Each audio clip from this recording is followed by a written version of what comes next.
Commander Zexhi's 4 eyes focused intently on the tactical display as his fleet approached the disputed system. The Velterran hegemony had encountered many species in their expansion across the galaxy, and most had either submitted to their superior technology or been swiftly conquered. These humans would be no different. Long-range sensors detect a single vessel, Commander, reported his scanning officer, her voice carrying the typical Velterran confidence. Appears to be their largest class, what their transmissions refer to as a battleship. Zexhi's mandibles clicked in amusement. One ship. These humans were either incredibly brave or phenomenally stupid. Scan it thoroughly.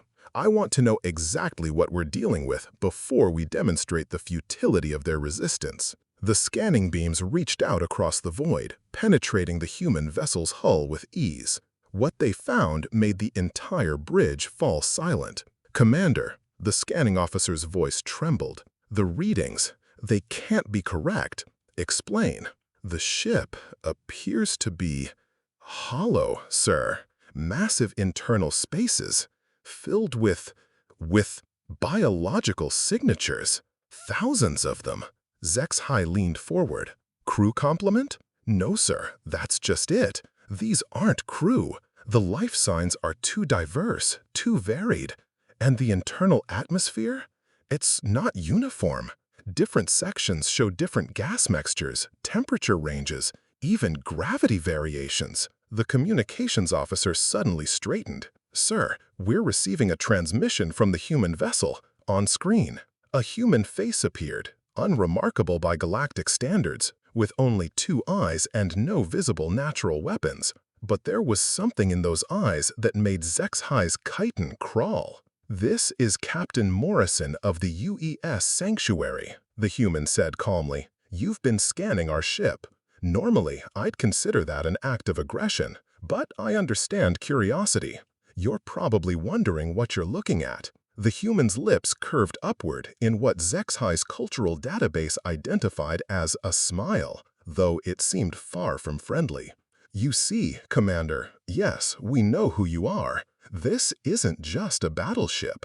It's an ark. Inside this vessel are representatives of every sentient species you've conquered, enslaved, or attempted to genocide in the past 3 centuries. The bridge erupted in panicked chatter. Zexhi's blood ran cold as Morrison continued. The Andromedans you thought you wiped out?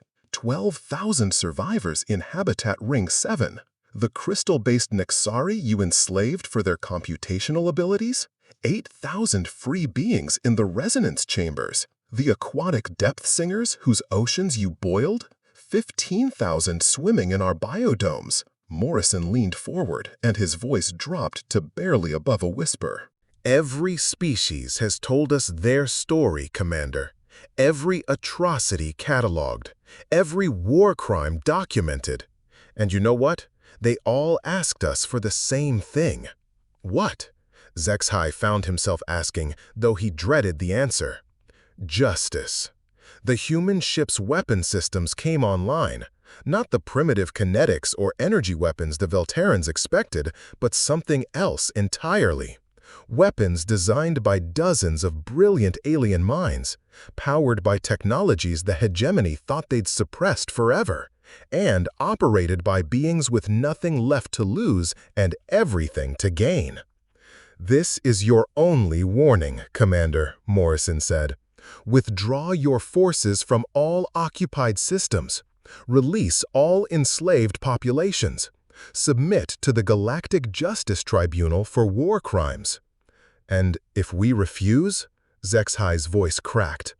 Morrison's smile widened, becoming something predatory. Then you'll discover why humanity's greatest strength isn't our weapons, our technology, or our tactics. It's our ability to make friends with the people you've made into enemies. The transmission ended, leaving the Velterran bridge in absolute silence. Zexhi stared at the human ship on his screen, no longer seeing a single vessel, but a symbol of everything the hegemony had destroyed coming back to haunt them. Sir? His tactical officer whispered. Orders? Zexhi's hand hovered over the retreat command. For the first time in his military career, he realized he was facing something far more dangerous than superior firepower. He was facing justice with a human face.